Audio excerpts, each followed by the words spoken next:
And I'm like, okay, so this is 8 minutes. I'm like telling my husband, this is 8 minutes of constant contractions. I have a feeling that we might have to go home.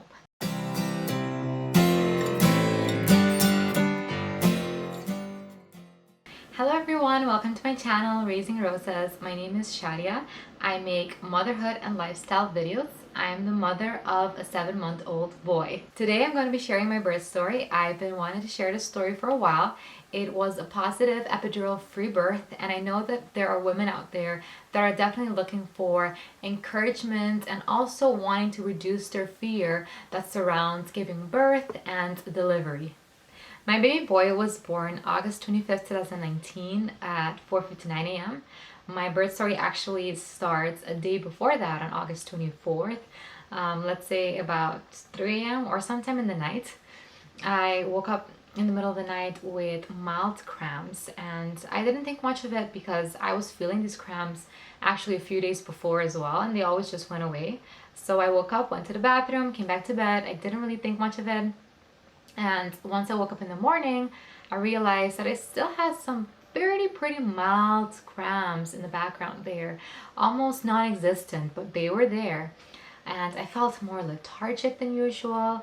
I felt a little bit down. I don't know, my body just felt like, I guess it was preparing. And my pelvis just felt so much pressure. Like I could barely walk properly. They stayed all throughout the morning and also into the afternoon. Well, that afternoon I had a lunch at the place where my parents were staying. They had wanted me and my husband to come and have lunch there because my mom somehow felt that the baby was going to come really soon. She kept saying he was going to come that weekend. So they wanted to cook for us, and around 2 p.m. we got there, and I still wasn't timing them or anything like that because I just thought that it was nothing. But I started noticing I had to pee every 5 minutes when I was there. I had to constantly go to the bathroom. I couldn't sit on my butt anymore. I felt so much pressure. So I was watching TV at their place, and I was sitting on the side, not able to sit on my butt, and at the same time going to the bathroom constantly. At some point when we were having lunch, I started timing them because why not?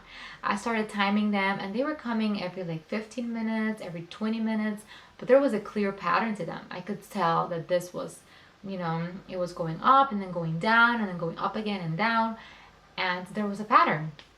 So I started telling my husband what's going on. I started thinking, is this it? Is it gonna be today? My mom started getting excited.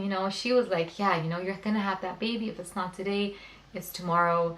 I'm still, in disbelief. I'm like, well, I'm not too sure. This could last like days for all I know. Finally, we had gone to my mother-in-law's house for the dinner. That was around 5 p.m. at this point, 6 p.m. So when I was in the car, I was telling my husband, if I feel anything more than this, or if they start coming closer together, we have to drive home immediately. Like, I'm not gonna labor at someone else's house. So once we got there, we were talking. I was not feeling good at this point. Not good as in pain or anything, but I was so lethargic. My body was just like telling me to slow down. I just couldn't do much. And I didn't feel like myself. It was weird. And when we were eating dinner, this was around 8 p.m. My mother-in-law was talking, my family, everyone was talking, making noise. Now they started to bother me a little bit. The cramps went from mild to a little bit more intense, but still nothing. Still just like, period. Now I'm like, okay, timing them, looking at the camera. And I'm like, looking at my phone, not camera. And I'm like, okay, so this is 8 minutes. I'm like telling my husband, this is 8 minutes of constant contractions. I have a feeling that we might have to go home. And I remember my mother-in-law said that. She was like, oh no, just stay, you guys, you can stay for a little bit here. And I was like, you know what? If I have to labor, I want to labor at home. I was like, it would be a nightmare for me to have to drive from their house to the hospital without a hospital bag. So yeah, me and my husband went home. We started packing everything and just putting the last minute things, because we had a lot of things that I couldn't pack beforehand. Like, I wanted to get my pillow, I wanted to get my blanket, just like a few things here and there, the birth ball. even though the hospital provided one, but you can never be too sure. I was like, I need that birth ball. So we started packing things. I actually called my doula. I told her what was happening. I told her, you know, could I go take a hot shower and see if it gets better? Like, what should I do? She was like, yeah, just go in the shower and see what happens. At this point, I went in the shower, I washed my hair, started feeling a little bit better, but not that much better. Because at this point, the contractions were still like 7 minutes apart. Nothing too crazy yet. Once I got out of the shower, the plan was to fix my hair up a little bit, put on some makeup, but no, that never happens. I got out of the shower, now I'm breathing through the contractions. So all those birthing courses and all that breathing exercise I did finally was helping out with something. I started breathing through them and breathing through them, helping my husband pack in between, because at this point they were coming every 5 minutes. So I'm like helping my husband pack, getting things ready, telling him to go downstairs. And I remember at some point I was like, come in here right now, massage my back, I cannot do this anymore. So he came and he started massaging me. Like at every contraction I needed him. Plus I had to also message my doula, because she was like wondering what was going on, telling me, you know, measure them, telling me, are you 5 minutes apart, are they 4 minutes apart? At this point they were 5 minutes. She called me and we were talking. So she was like, okay, I do notice that you can still go through them. So what I'm gonna do is, instead of driving to the hospital, I'm gonna come there and we're gonna go through them for a few contractions before we go to the hospital. It's like, okay, you know, just come over. Like this point is 10 p.m. By 10 p.m. those contractions went to 4 to 3 minutes apart. I called her again and I'm like, I think you're gonna have to drive to the hospital because I am going to the hospital. I think that it's time. I cannot do this anymore. And she noticed on the phone as well. At that point, at the contraction, I had to stay quiet. I couldn't talk to them and through them and talk to her anymore. My husband constantly massaging. We did on all fours. That helped a lot. I did on the birth ball. I couldn't sit at this point. I could not sit anymore. So everything had to be done on the knees or standing up. But yeah, my husband packed everything, put it in the car. I don't think we forgot anything. We finally went into the car. I never thought I was gonna do this, but I could not sit in the front with him. I could not sit on my butt. So I had to go in the back on my knees in the car. And I'm like a top safety person. I hate doing like super dangerous things, you know, so I can't believe I was in the back of the car without a seatbelt on my knees. But that was the only way I could go through that car ride. My hospital was 40 minutes away with traffic, 30 minutes away without traffic. So at this point it's 11 p.m. at night, so there was no traffic, thank God. So in the car I was listening to another song again, just to kind of get more into the zone. I didn't like it, took my headphones off, threw them, just had to go through the contractions by breathing. At this point my husband was driving, so no one could massage me. So I just had to breathe. That car ride took, in my mind, 10 minutes, even though I think it took about 30. But I was like, we're already here? You know, so to me, it was amazing that when you're concentrating on contractions, the time goes by so fast. We finally got to the hospital. We, you know, checked in, went through the emergency room, went to the triage. Surprisingly, they had asked me so many questions. I had to fill in forms while having contractions, but the contractions had tempered down at this point because I think of everything that was going on, of the lights in the hospital, so everything started slowing down a little bit. So once they admitted me to the triage to check everything, I had my first cervical exam. Like, I had none the whole pregnancy, so that was my first one. I was 5 centimeters dilated and 90% effaced. So I was happy to hear that, because at that moment I was like, there's no way I can go home. So our doula was also on the way at that moment, and once she got there, I had to ask my husband to step out for a second and go grab the bags and stuff so the doula can come in. And it was so helpful to have her there as well, even though my husband is a great help. But the doula, she really knew the exact words to tell you and the exact way to massage. And what happened is that she was there to guide my husband and me at the same time. So when she came in, you know, I've been in contractions already for a while, so I could finally talk to her and tell her what I'm feeling. And I told her I was feeling lightheaded. Immediately she went to the nurse and told her, grab me one of those throw bags, whatever they're called. She grabbed them and immediately gave it to me, and that a split second later I had thrown up everything, my dinner, my lunch, just everything in my body. It sounds gross, but it's everything came out. And you know, she's telling me that's a good sign, and I remember reading that it's a good sign. Your body is trying to get rid of everything so the baby can come out. And I started shaking too. During the triage, I started shaking. I thought that would happen later, closer to transition, but I started shaking there. At that point, I could have been like 6 centimeters, but already shaking. She was like, don't worry, everything's good. You know, that means your body is working so hard to get to that point. Her and my husband switched again at some point, spent 1 hour there. Finally, we got out. Once we got out, they put me in a wheelchair.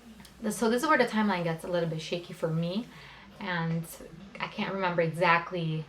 I know I spent around 1 hour in the triage, so maybe from 11:30 to 12:30ish, maybe until 1 a.m. in the triage. Finally, they wheeled me in. I got my room. I have no idea what's going on. Again, they started hooking me up to the IV, the antibiotics that I was so dreading, but it wasn't anything to be scared of. I was dreading the IV needles as well, nothing to be scared of. I was fine. They started giving me some paperwork again that I had to sign. At some point, I had to give it away to my husband because I had to concentrate. The contractions were getting too intense at this point. I could not be answering their questions or writing anything anymore.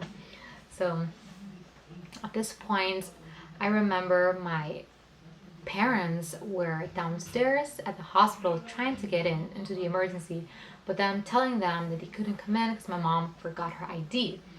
So I was like, you know, going through my contractions and hearing that in the background, getting so tense. It's so crazy how your fear and your tension in your body makes the contractions even worse. So you have to make sure you are in a relaxed environment. So I was a little bit relaxed, but not as relaxed as I could have been in more of like a birth center or at home environment, because people kept coming in and out, so many nurses. Finally, my parents were able to come in as well. They came and saw me and said hi. My mother-in-law came in and saw me. They checked me again. I could have been around 7 to 8 centimeters at this point. I think the whole reason they checked me was because I said I felt pressure. I felt like I needed to poop. And I think I was around 7 to 8 centimeters, maybe 8 centimeters.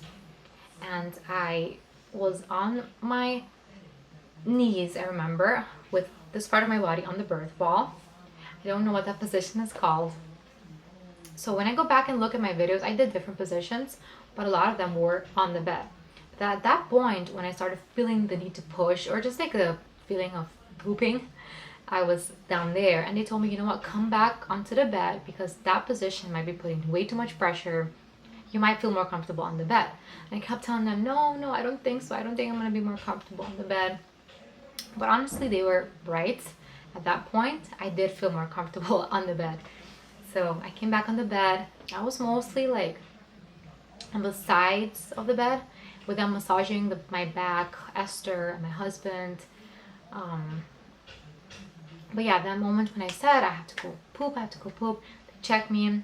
I was about 7 to 8 centimeters. And they were like, okay, I think we're going to start calling the doctor. It's like, okay, you know, maybe something's happening. I don't know. I was in transition and contractions were coming back and forth, back and forth. I didn't mention anything about epidural. Actually, they had asked me about the epidural when I was in the triage. I had a birth plan and everything. So they looked at it quickly and they were like, okay, no epidural. And I told them yes, no epidural. So they didn't ask me about it the whole night. I was surprised. And I was making a lot of noise. I wasn't screaming or anything, but I was making a lot of deep like oh noises and ah noises. And they asked me about it. I didn't even think about it. Thankfully, I thought I was gonna have to beg for it, but I didn't. So that really helped. As time went on, I had done different positions. During the night, I was on my all fours. For a little bit, I was on the sides of the bed. One point, I think for sure this was during the peak of it, during the transition, I was doing a position that I really don't know how to explain, but I was lying down flat on the bed, but the bed goes up, so your whole body is not really flat. This is the bed, so the bed, instead of being like this, the bed is like that. So my upper part of my body was here, and then my legs were here, and I was just going like that over the railing of the bed. That position actually helped me a lot to go through transition. I kept just putting my head on that soft, cushiony part of the bed while Esther, my husband, they were massaging me. She even at some point during transition passed me some essential oils. I don't know which ones. I remember only lavender, but I know it was more than just one type of essential oil. Also, during that time, I was constantly praying and praying in my language. I didn't mention this, but at the beginning, when we just got to the hospital, I requested another OBGYN, but I forgot that I got to the hospital at 11 and I only had to use the one on call. We didn't really have a big problem with him or anything like that, but there was a specific one that was more accepting of natural birth and epidural, etc., etc. This one that we got was more like, why do natural when you can have the epidural?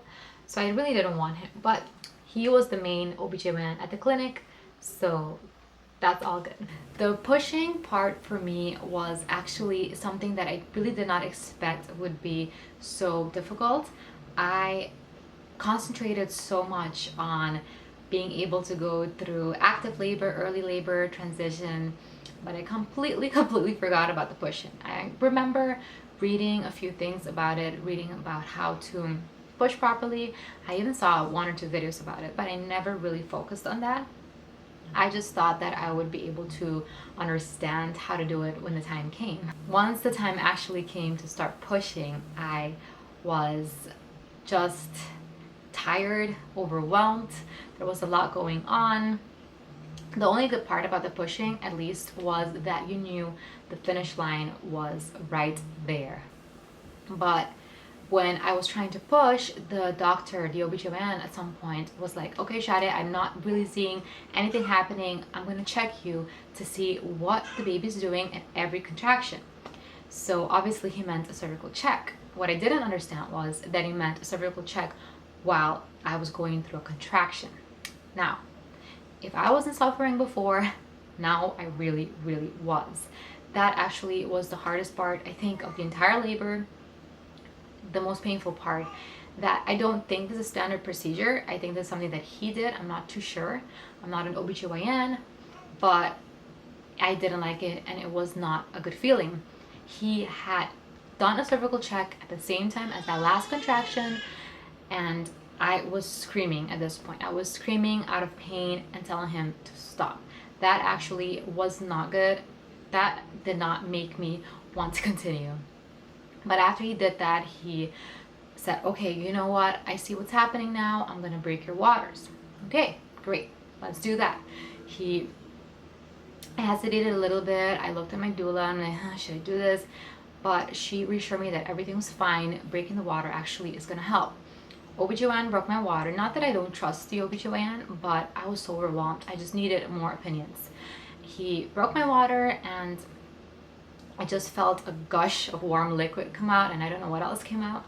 And now, obviously, the contractions started getting a little bit more stronger because I could feel it even more. I kept pushing. They kept telling me how to do it. Head keeps coming out a little bit, going back in, coming out, going back in. So this whole fiasco. And at 4:59, I finally gave that last big push after the head came out to let the shoulders and the rest of the body come out, and I felt a humongous relief.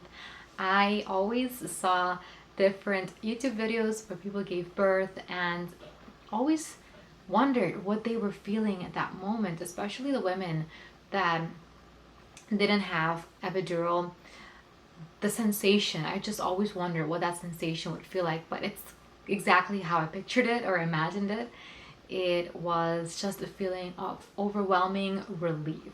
But at the same time, I felt very overwhelmed and kind of confused what was going on or what just happened. And once they put him on my body, after a few minutes, I finally came to my senses and I was just in love, so in love with my baby, obviously. Everything after that was just standard procedure, and of course, they leave the room at some point so you can have that golden hour with your baby and your husband just to soak it up and relax and just be alone for a moment. I wasn't sure even up until that day that I was going to be able to do it without an epidural, and even if I went longer than maybe the 6 hours, maybe double that, 12 hours, maybe I would have gotten the epidural. It's nothing bad, it really isn't, but just be sure you're ready and equipped with everything that you need so you can also have a calm and positive birth experience. Thank you for watching my video. Don't forget to like this video and subscribe for more videos like this.